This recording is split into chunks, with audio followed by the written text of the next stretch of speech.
द्वापर युग में एक बार यशोदा मैया ने श्री कृष्ण से कहा कि तुम तो पूरे संसार के पालन करता हो, आज तुम मुझे कोई ऐसा स्त्री को विधवा होने का भय न रहे तथा इससे मनुष्य की सभी मनोकामनाएं पूर्ण हो। श्री कृष्ण बोलते हैं कि माता, आपने बहुत ही सुंदर प्रश्न पूछा है।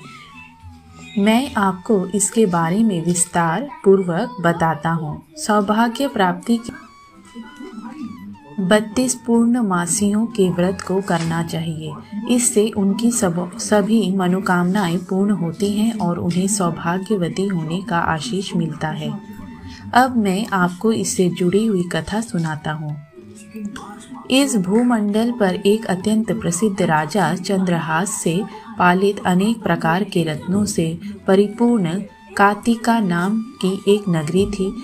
वहाँ पर धनेश्वर नाम का एक ब्राह्मण था और उसकी स्त्री अति सुशीला रूपवती थी। दोनों ही उस नगरी में बड़े प्रेम के साथ रहते थे। घर में धन धान्य आदि की कभी कमी नहीं थी, लेकिन उनको एक बड़ा दुख था कि उनकी कोई संतान नहीं थी। इस कष्ट से वह अत्यंत दुखी रहते थे। एक दिन एक बड़ा तपस्वी योगी उस नगरी में आया।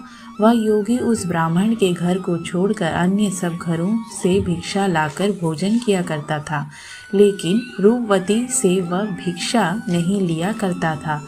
एक समय वह किसी अन्य घर से भिक्षा लेकर गंगा किनारे जाकर भिक्षान्न को प्रेम पूर्वक खा रहा था।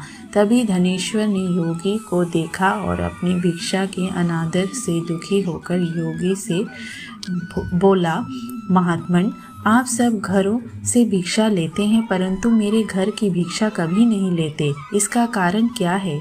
योगी ने कहा कि निसंतान के घर की भीख पतितों के अन्न के तुल्य होती है और जो पतितों का अन्न खाता है वह भी पतित हो जाता है। चूँकि तुम निसंतान हो, अंततः पतित हो जाने के भय से मैं तुम्हारे घर की भिक्षा नहीं लेता हूँ। धनेश्वर यह बात सुनकर अपने मन में बहुत दुखी हुआ और हाथ जोड़कर योगी के पैरों पर गिर पड़ा तथा आर्त भाव से कहने लगा, हे महाराज, यदि ऐसा है तो आप मुझको पुत्र प्राप्ति का उपाय बताइए। आप सर्वज्ञ हैं, मुझ पर अवश्य ही यह कृपा कीजिए। धन की मेरे घर में कोई कमी नहीं, परंतु मैं पुत्र न होने के कारण अत्यंत दुखी हूँ। आप मेरे इस दुख का हरण करें, आप सामर्थ्यवान हैं। यह सुनकर योगी कहने लगे, हे ब्राह्मण, तुम चंडी देवी की आराधना करो। घर आकर उसने अपनी स्त्री से सब वृत्तांत कहा और स्वयं तप के निर्मित वन में चला गया। वन में जाकर उसने चंडी देवी की उपासना की और उपवास किया। चंडी देवी ने 16वें दिन उसको स्वप्न में दर्शन दिया और कहा, हे धनेश्वर, तुझे पुत्र होगा, परंतु वह 16 वर्ष की आयु में ही मृत्यु को प्राप्त हो जाएगा। यदि तुम दोनों पति पत्नी 32 पूर्णमासियों का व्रत विधि विधान करोगे तो वह दीर्घायु होगा। जितनी तुम्हारी सामर्थ्य हो उतने आटे के दिए बनाकर शिव जी का पूजन करना और पूर्णमासी का व्रत रखना। प्रातः काल होने पर इस स्थान के समीप ही तुम्हें एक आम का वृक्ष दिखाई देगा। उस पर चढ़कर एक फल तोड़कर शीघ्र अपने घर चले जाना और अपनी स्त्री से सब वृत्तांत कहना। जब वह श्री शंकर जी का ध्यान करके उस फल को खा लेगी तब भगवान शंकर की कृपा से वह गर्भवती हो जाएगी। जब वह ब्राह्मण प्रातः काल उठा तो उसने उस स्थान के पास ही एक आम का वृक्ष देखा जिस पर एक आम का फल लगा हुआ था। उस ब्राह्मण ने उस आम के वृक्ष पर चढ़कर उस फल को तोड़ने का प्रयत्न किया, परंतु कई बार प्रयत्न करने पर भी वह वृक्ष पर ना चढ़ पाया। तब उस ब्राह्मण को बहुत चिंता हुई और वह विघ्न विनाशक श्री गणेश जी की वंदना करने लगा और बोला, हे दयानिधे, अपने भक्तों के विघ्नों का नाश करके उनके मंगल कार्य को करने वाले, दुष्टों का नाश करने वाले, रिद्धि सिद्धि को देने वाले, आप मुझ पर कृपा करके इतना बल दे कि मैं अपने मनोरथ को पूर्ण कर सकूं। इस प्रकार गणेश जी की प्रार्थना करने पर उनकी कृपा से धनेश्वर वृक्ष पर चढ़ गया और उसने एक अति सुंदर आम का फल देखा। उसने विचार किया कि जो वरदान से फल मिला था वह यह है और कोई फल दिखाई नहीं देता। उस धनेश्वर ब्राह्मण ने जल्दी से उस फल को तोड़कर अपनी स्त्री को ला कर दिया और उसकी स्त्री ने अपने पति के कथनानुसार उस फल को खा लिया। इसके पश्चात वह गर्भवती हो गई। देवी जी की असीम कृपा से उसे एक अत्यंत सुंदर पुत्र की प्राप्ति हुई, जिसका नाम उन्होंने देवीदास रखा। माता पिता के हर्ष और शोक के साथ वह बालक शुक्ल पक्ष के चंद्रमा की भांति बढ़ने लगा। भवानी की कृपा से वह बालक बहुत ही सुंदर, सुशील और पढ़ने में बहुत ही निपुण हो गया। चंडी देवी की आज्ञा अनुसार उसके माता पिता ने 32 पूर्णमासी का व्रत रखना प्रारंभ कर दिया था, जिससे उसका पुत्र दीर्घायु हो जाए। 16वां वर्ष लगते ही देवीदास के माता पिता को बड़ी चिंता हो गई कि कहीं उनके पुत्र की इस वर्ष मृत्यु ना हो जाए। इसीलिए उन्होंने अपने मन में विचार किया कि यदि यह दुर्घटना उनके सामने हो गई तो वे कैसे सहन कर सकेंगे। उन्होंने देवीदास के मामा को बुलाया और कहा कि हमारी इच्छा है कि देवीदास 1 वर्ष तक काशी में जाकर विद्या अध्ययन करे और हम उसको अकेला भी नहीं छोड़ना चाहते, इसलिए साथ में तुम चले जाओ और 1 वर्ष के पश्चात इसको वापस लौटा लाना। सब प्रबंध करके उसके माता पिता ने काशी जाने के लिए देवीदास को एक घोड़े पर बैठाकर उसके मामा को उसके साथ विदा कर दिया। धनेश्वर ने अपनी पत्नी के साथ अपने पुत्र की मंगल कामना, भगवती दुर्गा की आराधना और पूर्णमासियों का व्रत करना आरंभ कर दिया। इस प्रकार उन्होंने 32 पूर्णमासी का व्रत पूरा किया। कुछ समय पश्चात एक दिन वह दोनों मामा और भांजा मार्ग में रात्रि बिताने के लिए किसी ग्राम में ठहरे हुए थे। उस दिन उस गांव में एक ब्राह्मण की अत्यंत सुंदरी, सुशीला, विदुषी और गुणवती कन्या का विवाह होने वाला था। जिस धर्मशाला के अंदर वर और उसकी बारात ठहरी हुई थी, उसी धर्मशाला में देवीदास और उसके मामा भी ठहरे हुए थे। संयोगवश कन्या को तेल आदि चढ़ाकर मंडप आदि का कृत्य किया जा रहा था, लेकिन लग्न के समय वर को धनुवार्थ हो गया। इस कारण वर के पिता ने अपने कुटुंबियों से परामर्श करके निश्चय किया कि यह देवीदास मेरे पुत्र जैसा ही सुंदर है, मैं इसके साथ ही लग्न करा देता हूँ और बाद में विवाह के अन्य कार्य मेरे लड़के के साथ हो जाएंगे। ऐसा सोचकर उन्होंने देवीदास के मामा से जाकर बोला कि तुम थोड़ी देर के लिए अपने भांजे को हमें दे दो, जिससे विवाह के लग्न के सारे कृत्य सुचारू रूप से हो सके। तब उसका मामा कहने लगा कि जो कुछ भी कन्यादान के समय वर को मिले वह सब हमें दे दिया जाए, तो मेरा भांजा इस बारात का दूल्हा बन जाएगा।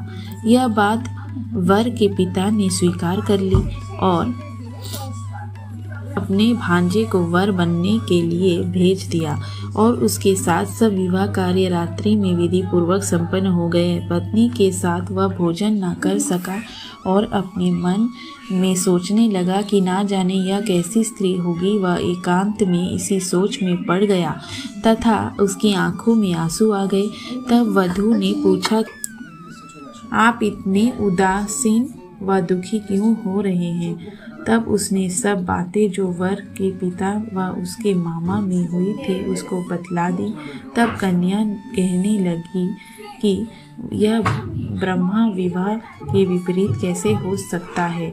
देव, ब्राह्मण और अग्नि के सामने मैंने आपको ही अपना पति बनाया है, इसलिए आप ही मेरे पति हैं। मैं आपकी ही पत्नी रहूंगी, किसी अन्य की कदापि नहीं। तब देवीदास ने कहा, ऐसा मत करिए, क्योंकि मेरी आयु बहुत कम है। मेरे पश्चात आपकी क्या गति होगी? इन बातों को अच्छी तरह विचार लो। परंतु वह दृढ़ विचार वाली स्त्री थी।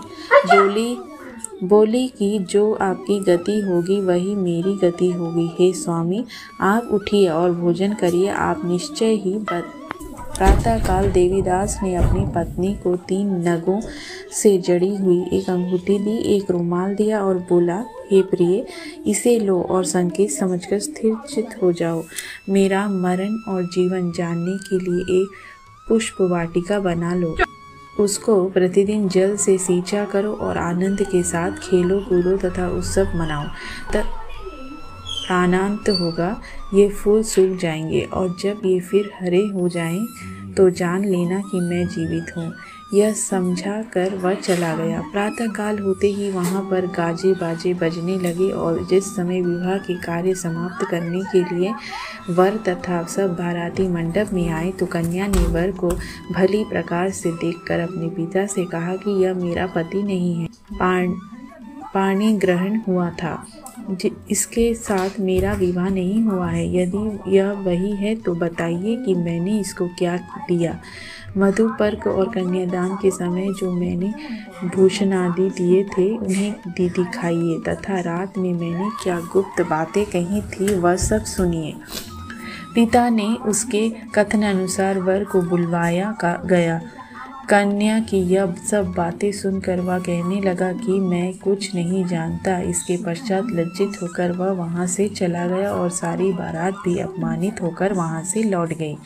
भगवान श्री कृष्ण बोले, हे माता, इस प्रकार देवीदास काशी विद्या अध्ययन के लिए चला गया। जब कुछ समय बीत गया तो काल से प्रेरित होकर एक सर्प रात्रि के समय उसको डसने के लिए वहां पर आया।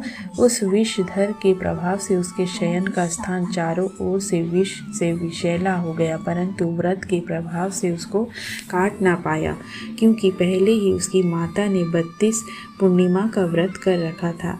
इसके बाद माध्याह्न के समय स्वयं काल वहाँ पर आया और उसके शरीर से उसके प्राणों को निकलने का प्रयत्न करने लगा, जिससे वह मूर्छित होकर पृथ्वी पर गिर पड़ा। भगवान की कृपा से उसी समय पार्वती जी के साथ भगवान शंकर वहाँ पर आ गए। उसको मूर्छित दशा में देखकर पार्वती जी ने भगवान शंकर से प्रार्थना की कि हे प्रभु, इस बालक की माता ने पहले 32 पूर्णिमा का व्रत किया था, जिसके प्रभाव से हे भगवान आप इसको प्राण दान दे दें। भवानी के कहने पर भक्त वत्सल भगवान शिव ने उसको प्राण दे दिए। इस व्रत के प्रभाव से काल को भी पीछे हटना पड़ा और देवीदास स्वस्थ होकर बैठ गया। उधर उसकी स्त्री उसके काल की प्रतीक्षा किया करती थी। जब उसने देखा कि उस पुष्प वाटिका में पत्र पुष्प कुछ भी नहीं रहे तो उसको अत्यंत आश्चर्य हुआ, और जब वह वैसे ही हरी भरी हो गई तो वह जान गई कि वह जीवित हो गए हैं। यह देखकर वह बहुत प्रसन्न मन से अपने पिता के कहने लगी कि पिताजी, मेरे पति जीवित हैं, आप उनको ढूंढ। जब 16वां वर्ष व्यतीत हो गया तो देवीदास भी अपने मामा के साथ काशी से चल दिया। इधर उसके ससुर उसे ढूंढने के लिए अपने घर से जाने वाले ही थे कि वह दोनों मामा भांजा वहां पर आ गए। देवीदास को आता देखकर उसका ससुर बड़ी प्रसन्नता के साथ अपने घर में ले आया। उस समय नगर के निवासी भी वहां इकट्ठे हो गए और सबने निश्चय किया कि अवश्य ही इसी बालक के साथ इस कन्या का विवाह हुआ था। उस बालक को जब कन्या ने देखा तो पहचान लिया और कहा कि यह तो वही है जो संकेत करके गया था। तदुपरांत सभी कहने लगे कि भला हुआ जो यह आ गया, और सब नगरवासियों ने आनंद मनाया। श्री कृष्ण जी कहने लगे कि इस प्रकार धनेश्वर 32 पूर्णिमाओं के व्रत के प्रभाव से पुत्रवान हो गया। जो भी स्त्रियां इस व्रत को करती हैं वह जन्म जन्मांतर में वैधव्य का दुख नहीं भोगती और सदैव सौभाग्यवती रहती है। यह मेरा वचन है, इसमें कोई संदेह नहीं। पुत्र पौत्रों को देने वाला तथा संपूर्ण मनोकामनाएं को पूर्ण करने वाला है। 32 पूर्णिमाओं के व्रत करने से व्रती की सब इच्छाएं भगवान शिव जी पूर्ण करते हैं।